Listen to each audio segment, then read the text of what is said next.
Um salmo, quem me ajuda a lembrar aí? Um de cada vez. Salmo 139.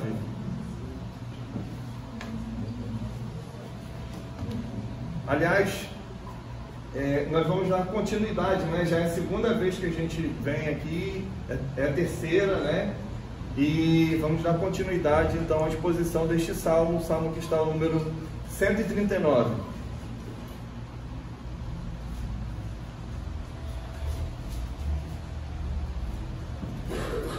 Nós pregamos do verso 1 até o verso 6, foi a primeira exposição.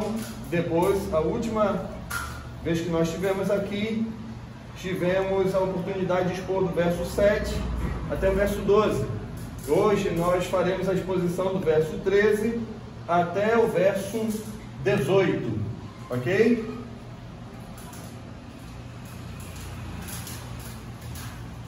Assim nos diz a palavra do Senhor.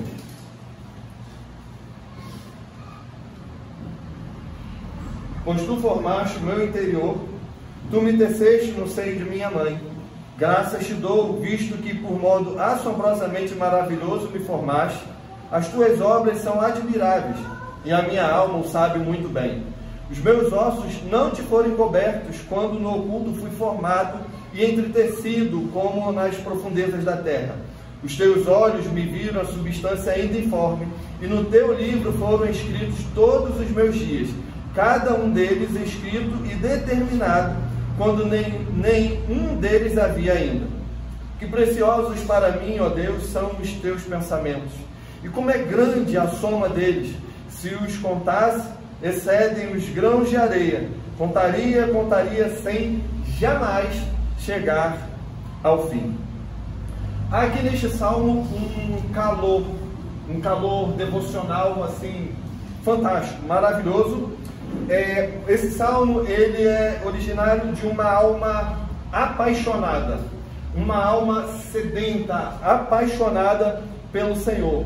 Este salmo não é um fruto de uma teologia aqui formal, abstrata, ou puramente intelectual, mas o que temos aqui é um coração envolvido. O coração do salmista está aqui escancarado nessas notas, nesses versos, nessa música que é o Salmo 139.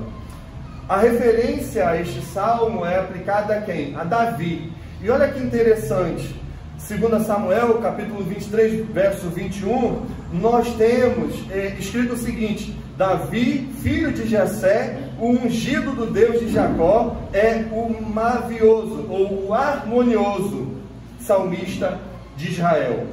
Alguns estudiosos entendem que todos os salmos, os 150 salmos, foram escritos por Davi. Seria um exagero da nossa parte. No entanto, nós devemos olhar para Davi como essa alma apaixonada pelo Senhor, alguém muito habilidoso, como diz lá o texto, um mavioso ou um harmonioso escritor. Ele consegue expressar em forma de canto e poesia aquilo que envolve o seu coração, aquilo que envolve a sua alma. O salmo é intensamente pessoal. O coração dele está aplicado aqui. Vocês vão perceber isso. Há uma espiritualidade aqui do coração de Davi, né? Algo concreto, algo real, algo vívido, algo apaixonado. O poeta está, por assim dizer, profundamente impressionado com aquilo que nós chamamos na teologia de atributos de Deus. O que são esses atributos, né? São as qualidades, as características que compõem Deus. Aquilo que Deus é, a onisciência. A onisciência de Deus é louvada aqui. A onipresença de Deus é considerada aqui. A onipotência de Deus é considerado neste salmo. A santidade de Deus, aquilo que compõe Deus, aquilo que Deus é. O salmista aqui está boquiaberto com essas qualidades, com esses atributos. Ele está boquiaberto com aquilo que Deus é, quem Deus é. É assim que ele louva o Senhor aqui. Só que esses atributos não ficam apenas num campo teológico, mas você vê a aplicabilidade desses atributos na vida de Davi. Por isso ele louva o Senhor aqui. Por isso o coração dele está envolvido aqui em todo este salmo. Nas passagens, nos versos anteriores, nas perícopes anteriores, nós vimos que não existe para nós um lugar de fuga. Não há um lugar em que possamos correr e nos escondermos de Deus. Davi vai dizer que até as trevas não são suficientes para nos cobrir, para nos esconder do Senhor. Davi descreve assim a onipresença de Deus, ou seja, Deus está presente em todos os lugares, e não adianta, o mais apressado que você seja, habilidoso em correr, não há como fugir do Senhor. Mas ele, na perícope anterior, exalta também o conhecimento de Deus, um conhecimento que penetra o mais profundo da nossa alma. Aquilo que o pastor Ricardo não é capaz de ler, de identificar na sua alma, está escancarado para o Senhor. Ele sabe, ele conhece. Deus é onisciente. O salmista louva a Deus pela onisciência dele. Mas depois, então, desses 12 versículos, dos primeiros versículos aí, nós somos confrontados com um outro atributo, com uma outra qualidade de Deus. Esta perícope aqui, este texto que nós acabamos de ler, é a parte integral do Salmo. É como se fosse o coração desse Salmo, onde o salmista Davi escancara ainda mais abertamente o seu coração, aquilo que está no seu coração, na sua alma. Ele fica nu aqui diante do Senhor. Agora, louvando a Deus por Deus ser o Criador Todo-Poderoso, aquele que criou cada parte interna e misteriosa do nosso ser, até mesmo as sedes das emoções. O nosso coração está em foco aqui, está escancarado diante do Senhor. É assim que ele começa o verso 13: pois tu formaste o meu interior, tu me teceste no seio da minha mãe, diz o salmista. Davi está surpreso. Davi está boquiaberto diante do Senhor, de um Deus que o criou, que o formou. Mas nós não precisamos ficar assim. Por quê? Porque aquele que nos criou, aquele que nos formou, aquele que nos fez, é capaz de conhecer o mais secreto dos nossos pensamentos. Ele criou, ele fez. Ele formou o nosso coração, ele formou os nossos rins, as nossas entranhas. É o que diz o texto aqui na expressão interior. Algumas versões, é capaz que alguém tenha aqui, traz outra palavra aqui, para o meu interior. Por exemplo, a Bíblia de Jerusalém, ela traduz essa expressão, meu interior, como meus rins, meu ventre. Por que isso? O hebreu acreditava que os rins era a primeira parte formada em um feto humano. É como se Deus estivesse lançado ali nos rins os fundamentos do ser humano, ou as entranhas, quem sabe, considerando aqui o centro das emoções do homem. Há vários salmos que tratam dessa expressão de forma diferente, traduzida aí na nossa versão. O Salmo 7, verso 9, o Salmo 16, verso 7, o Salmo 26, verso 2, o Salmo 73, verso 21. Repare comigo o verso 7, o Salmo 7, verso 9. Cessa a malícia dos ímpios, mas estabelece tu o justo, pois sondas a mente e o coração, ó justo Deus. A mesma expressão traduzida aqui por meu interior, traduzida no Salmo 7 como mente e coração. O Salmo 16, o verso 7 do Salmo 16 diz assim: bendigo o Senhor que me aconselha, pois até durante a noite o meu coração me ensina. Agora a tradução aponta para o coração. De qualquer forma, o que nós temos aqui é o centro das vontades humanas, o centro dos desejos humanos. O Senhor fez e conhece. O que o salmista está fazendo aqui é apresentar para nós um Deus que é rei, um Deus que reina sobre o reino do homem, o coração do homem. Deus reina ali. O Senhor governa também ali. Cada meandro na nossa alma, sabe? O Senhor governa. O Senhor tem conhecimento. Cada meandro da nossa alma está descortinado diante do Senhor. O Senhor conhece tudo, com clareza, com perfeição, como se nós estivéssemos diante dele à luz do meio-dia. É assim que o Senhor nos vê. O que o salmista nos ensina aqui é o seguinte: aquele que nos criou, aquele que nos formou, aquele que nos fez, é o dono completo do nosso ser. Não há 1 milímetro em nós que não seja de Deus. É dele, é tudo dele. Mas ele continua, ele vai dizer: olha, tu formaste o meu interior, tu me teceste no seio de minha mãe. Há uma música muito bonita, intitulada O Tapeceiro. Alguém já ouviu? É de Steinmeier. Ele vai descrevendo, né, a obra de tapeçaria, né? Aquelas cores bonitas, vivas, misturadas com as cores cinzas, sem vida, sem expressão. Mas que no final ele vai dizer que todo esse emaranhado contribui para o nosso bem. Porque é o Senhor, o tapeceiro, que vai construindo a nossa história, a nossa vida. Ele me teceste, diz o salmista, como uma mulher que prepara lá, que habilidosa, né, no trabalho de costurar. Assim ele descreve o Senhor.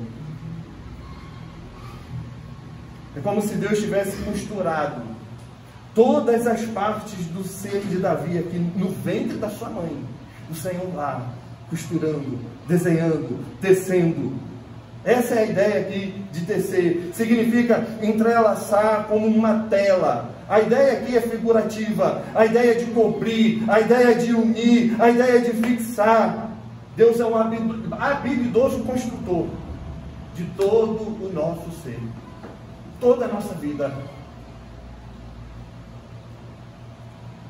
O que Davi faz aqui? Qual é a intenção dele aqui?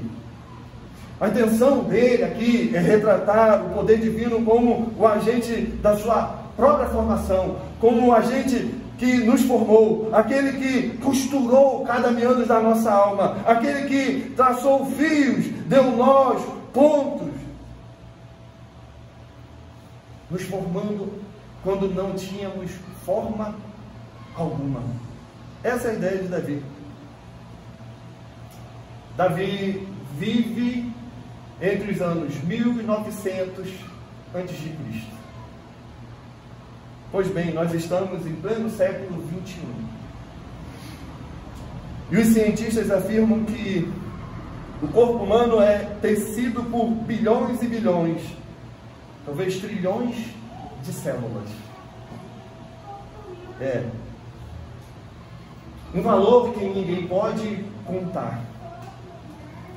O núcleo de cada célula possui cerca de 2 metros de códigos genéticos organizados como uma fita que assombrosamente consegue caber no espaço, que é tão pequeno que precisa ser medido em milionésimos de metros.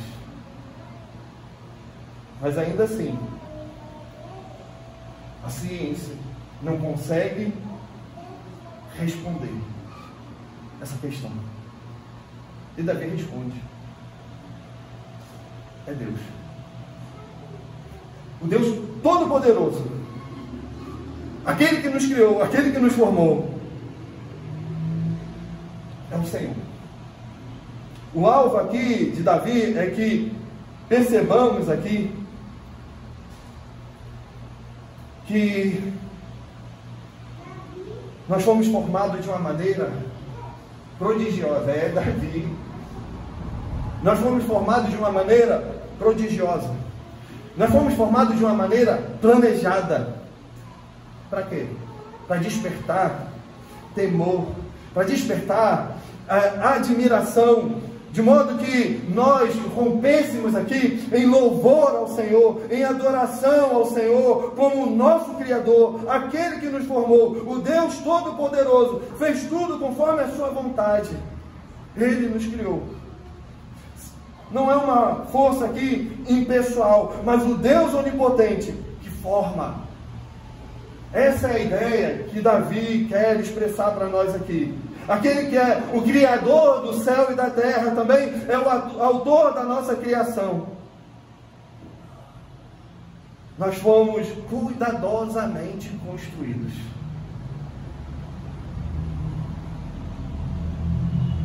Por quê? Para quê? Davi, verso 14, mostra para nós um êxtase. Ele está extasiado na obra criativa de Deus. Davi está aqui vibrante. Graças te dou, diz o verso 14. Graças te dou, visto que por modo assombrosamente maravilhoso me formaste. As tuas obras são admiráveis e a minha alma o sabe muito bem. Nós sabemos muito bem. Assombrosamente maravilhoso. Chama a nossa atenção para a obra divina que nos traz a vida, que nos traz a existência. O Senhor nos fez de um modo terrível, de um modo maravilhoso. Não há, irmãos, descrição mais expressiva para a formação física do homem do que esta. Não há. Fomos feitos de um modo terrível. Fomos feitos de um modo assombroso. Músculos, veias, tendões. A nossa organização, a complexidade que envolve o corpo humano ultrapassa as habilidades humanas, a capacidade, a imaginação humana.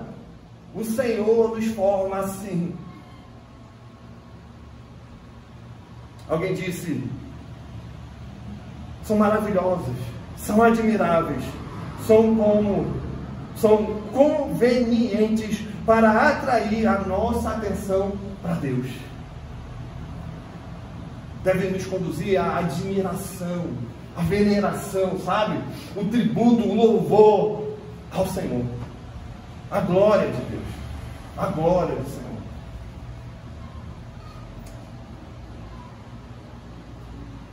A declaração aqui transcende, irmãos. Vai para além da compreensão humana. O texto aqui é um convite a nos aplicarmos no Senhor de modo humilde e assombrado. Aquele que criou, que nos formou, que nos fez para a adoração do Teu nome. Glória ao Teu nome. E ao valor à vida. E ao valor à vida. Nós temos muito mais do que dar atenção à criação de Deus. Temos muito mais a fazer do que dar atenção. Nós precisamos louvar ao Senhor, ser gratos a Deus. Nós precisamos, assim como o salmista, louvar e agradecer a Deus que operou tão grande maravilha em nos dar vida, em nos fazer para Ele, para o louvor do nome dEle. Há uma grande inteligência na providência e operação do Senhor que age em nós. É assim que nós devemos pensar a onipotência de Deus. É dessa forma. É deste modo, é dessa maneira que devemos aplicar a onipotência de Deus, o Deus Criador de todas as coisas, no nosso coração. Por isso, o salmo aqui, eu disse, é um salmo pessoal, onde a alma do salmista está presente. A onipotência, a onipresença, a onisciência de Deus não é vivido pelo salmista como algo abstrato, sabe? Distante dele, mas é algo aplicado à sua vida. Ele está boquiaberto, adorando ao Senhor, porque o Senhor o fez. E manifesta assim o seu poder. É impressionante aqui. É impressionante como que o salmista termina a última linha do verso. A minha alma o sabe. A minha alma o sabe muito bem. Ele tem convicção disso. Ele sabe quem o fez, para quem o fez. Ele sabe. Agora o verso 15, o verso 16, ele vai dizer para nós ainda mais. Ele vai dizer que a vida dele é uma obra das mãos do Senhor. E mais, a vida dele está aberta. A vida dele está escancarada diante de Deus. Desde o seu nascimento, exposta para Deus. A mostra de Deus. Os meus ossos, diz ele, os meus ossos não te foram encobertos, quando no oculto fui formado e entretecido, como nas profundezas da terra. Os teus olhos me viram a substância ainda informe. E no teu livro foram escritos o quê? Todos os meus dias, cada um deles escrito e determinado, quando nenhum deles havia ainda. A madre aqui ganha status de lugar secreto, ganha status aqui de profundezas da terra. Nas profundezas da terra, uma metáfora aqui para uma profunda ocultação. Aquilo que os olhos humanos não conseguem enxergar, o Senhor vê. Algo aqui que acontece às escuras, oculta da visão humana, mas bem clara, bem escancarada aos olhos daquele que é o tecelão, aquele que é o construtor. Há uma obra aqui secreta, há uma obra aqui misteriosa acontecendo no ventre materno. Uma obra que nós não enxergamos. Uma obra que forma toda a complexidade humana. Uma obra evidente para Deus. Lá na igreja nós temos duas mães, duas grávidas. Três grávidas. Aqui tem mais uma. É interessante que enquanto elas dormem, enquanto elas descansam, o Senhor trabalha. O Senhor forma, o Senhor tece, o Senhor vai costurando, o Senhor vai fazendo as emendas, vai dando forma a este pequeno ser, ainda informe. Coração, os órgãos, os braços, as pernas, tudo toma forma.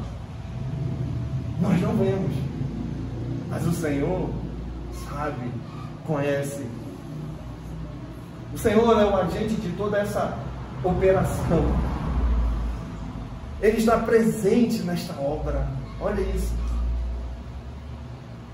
Alguém disse que Deus faz uma obra perfeita no escuro. À luz da criação, de nossa concepção, fomos criação de Deus. Um corpo cuidadosamente construído e entretecido. Deus está trabalhando. Matthew Henry. Deus está presente na sua criação. É assim que Deus trabalha. E Davi, sabendo disso, Davi fica extasiado nesta obra criativa. E aí no verso 16, o espanto dele continua. A vida dele agora está escancarada, sabe? A vida dele está aberta desde o seu nascimento. Os teus olhos me viram a substância ainda informe, ou seja, quando eu não tinha forma alguma, os teus olhos me viam, e no teu livro foram escritos todos os meus dias. Todos os dias da minha vida foram planejados de antemão. Os meus membros embriônicos foram planejados por um Deus sábio. Também todos os meus dias foram planejados por um Deus sábio. Ele compreende todas as etapas do desenvolvimento humano. Todas.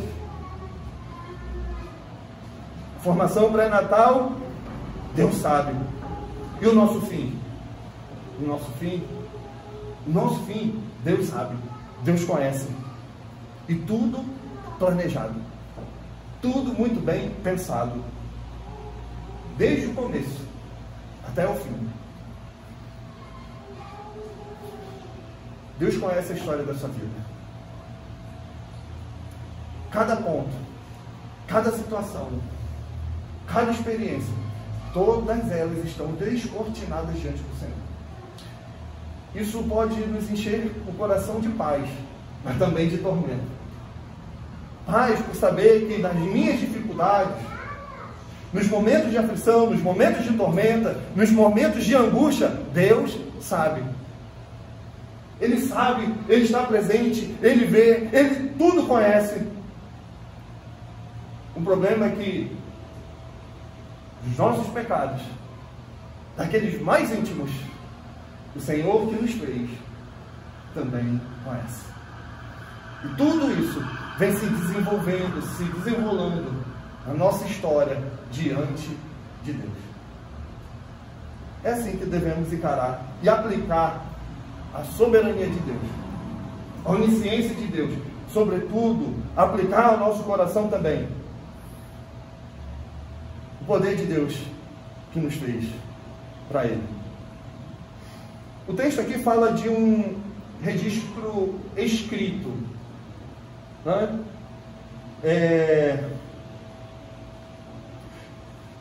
No teu livro é a expressão que aparece, né? A ideia de um livro aí.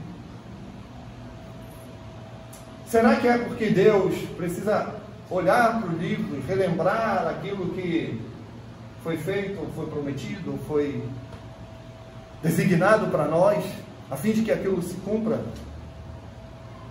Não. O conhecimento de Deus é um conhecimento total. A ideia aqui é essa, que Deus conhece toda a nossa vida, tudo está diante dele. O comentarista diz assim: de acordo com o modelo divino, no teu livro, todas estas coisas foram escritas. A sabedoria eterna formou o plano, e por meio desse poder onipotente, criou uma nobre estrutura. Esse é o pensamento. Esse é o pensamento que deve nos levar a cantar o cuidado do Pai que nos cerca, do Deus que nos cerca, do Deus que nos conhece. É por isso que devemos entregar a Ele tudo. Depositar a Ele toda a nossa vida, cada partícula dela. O texto descreve aqui o insondável amor do Deus onipotente e Criador, Santo e Eterno Deus. Devemos ficar atônitos diante dele. A minha alma, diz Davi, a minha alma o sabe muito bem. A minha alma o sabe. A minha alma sabe muito bem que isso é maravilhoso. Nós temos motivo para louvar ao Senhor por nossa criação. Mas o texto avança. Ele não para aí. Verso 17, 18, ele vai dizer: que preciosos para mim, ó Deus, são os teus pensamentos, e como é grande a soma deles. E se os contasse, excedem os grãos de areia. Contaria, sem jamais chegar ao fim. Agora é a contemplação de todos os seus próprios pensamentos. Davi está rendido diante do Senhor. Davi está rendido aqui diante da beleza desse Deus que criou ele, desse Deus que sabe todas as coisas dele. O Deus onipotente, ele está descortinado diante desse Deus. Nós enxergamos nisso graça. Nós enxergamos nisso a bondade do Senhor. Por quê? Porque os próprios pensamentos de Davi, os próprios pensamentos aqui do salmista são preciosos. Por quê? Porque provém do Senhor. Provém de Deus. Tempo atrás eu conversava com um rapaz que, muito inteligente, rogando para si o título de ateu. Deus não existe. É fruto da imaginação humana. é só para atemorizar o homem. É só para levar o homem a viver escravo de um sistema chamado religião. Deus não existe. E, cara, muito inteligente. E no final da conversa, eu não consegui convencê-lo do contrário. Mas eu consegui sair de lá, louvando a Deus, porque até a sabedoria daquele homem é provida pelo Senhor, que inclina o coração do homem pecador a dizer: Deus, não há Deus. No entanto, o salmista aqui está louvando o Senhor porque até seus próprios pensamentos, até aquilo que permeia a sua mente e coração, vem do Senhor. Ele aplica assim a graça de Cristo à sua vida. E Davi não está sendo exagerado aqui. O pensamento de Davi traz consigo prova de um compromisso infinito. O compromisso de que Deus não o deixará, não o abandonará, não o deixará ao acaso. E há uma voz a ecoar no coração de Davi aqui, uma voz que diz para Davi: olha, eu estarei contigo. Há um vislumbre aqui da ressurreição, onde Davi diz: o Senhor estará junto a mim, o Senhor estará junto a mim. É assim que Davi expressa o seu louvor a Deus.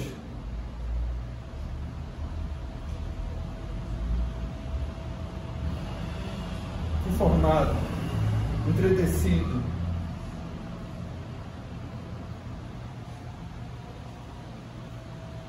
nas profundezas da terra, os teus olhos me viram, a substância informe, e no teu livro foram escritos todos os meus dias, cada um deles escrito e determinado, quando nenhum deles havia ainda. E preciosos para mim, ó Deus, são os teus pensamentos, e como é grande a soma deles. Se os contasse, excede os grãos de areia, contaria, sem jamais chegar ao fim. Davi está maravilhado aqui diante do Senhor. A onisciência, a onipresença, a onipotência de Deus é empregada em favor dele mesmo. Pode ser empregada ao nosso favor. Os conselhos de Deus concernentes a Deus são admirados, está dizendo Davi aqui. São admirados como preciosos. Quão preciosos são eles? São profundos a ponto de não serem sondados e entendidos. Mas em sua provisão, o Senhor opera coisas a nosso bem, bastante além da nossa compreensão. Elas nos são caras. É um convite aqui a pensarmos nessa provisão do Senhor, nas bênçãos do Senhor, com muita reverência, com prazer, com deleite, com gratidão. O Senhor nos fez. Quão grande é a soma dos seus pensamentos. Quantos conselhos bondosos o Senhor tem sobre nós. Quão grandes são as variedades desses pensamentos, como grandes são as variedades das misericórdias que nós recebemos dele. Se os contasse, os principais deles, quanto mais os particulares, eles seriam em maior número do que a areia. Somos alvos da bondade do Senhor, da graça do Senhor. O Senhor tem cuidado de nós. Sabe, isso deveria nos fazer levantar pela manhã. E o primeiro pensamento da nossa cabeça, a primeira coisa a passar pela nossa mente, a última coisa a passar pela nossa cabeça durante a noite, deveria ser o Senhor. Esse que nos fez, esse que nos formou, que nos tomou para Ele. É isso que nos ajuda a temer a Deus, a reverenciar Deus, a aplicar essas maravilhas teológicas, onipotência, onipresença, onisciência ao nosso coração, a fim de que elas não se tornem uma doutrina abstrata, distante, apenas teológica, mas algo que experimentamos, algo que nós vivemos, algo que tenha aplicabilidade, algo que faça sentido no nosso dia a dia. É assim que podemos aplicar a maravilhosa obra de um Deus onipotente. Mas e aí, pastor? O que fazer agora? Como aplicar isso ao nosso coração? Será que de algum modo, de alguma maneira, nós tiramos aqui conforto?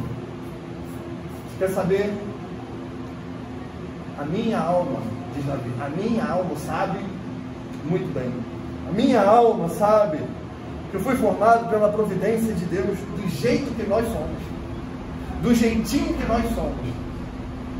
Uns careca, outros cabeludos, uns mais narigudos. Nós fomos feitos do jeitinho que Deus planejou. Não escapou nenhum detalhe do seu plano. E que lição para o tempo de hoje? Em que muitas moças e rapazes também, que frequentam a academia, usam desse ambiente apenas para expor uma beleza, muitas vezes artificial. Nós fomos feitos do jeito que Deus planejou. Compense.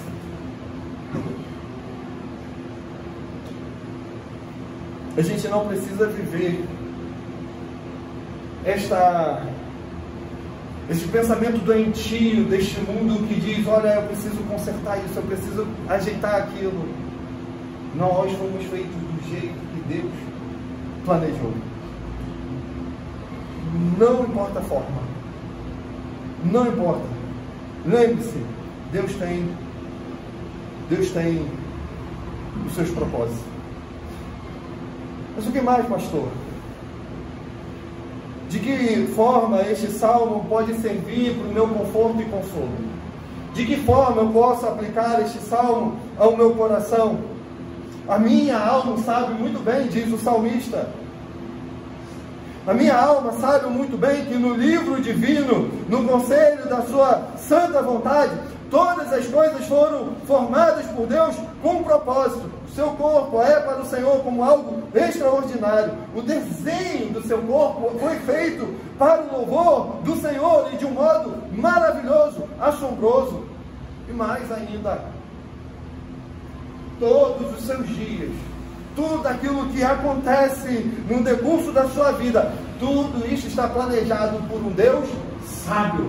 Isso traz conforto, alívio ao nosso coração diante de um mundo que não tem esperança, não sabe para onde seguir, para onde ir, mas nós sabemos muito bem, a nossa vida atende um plano. O plano é o plano de um Deus sábio, aquele que constrói a tapeçaria, como diz a música, sabe o fim desde o começo.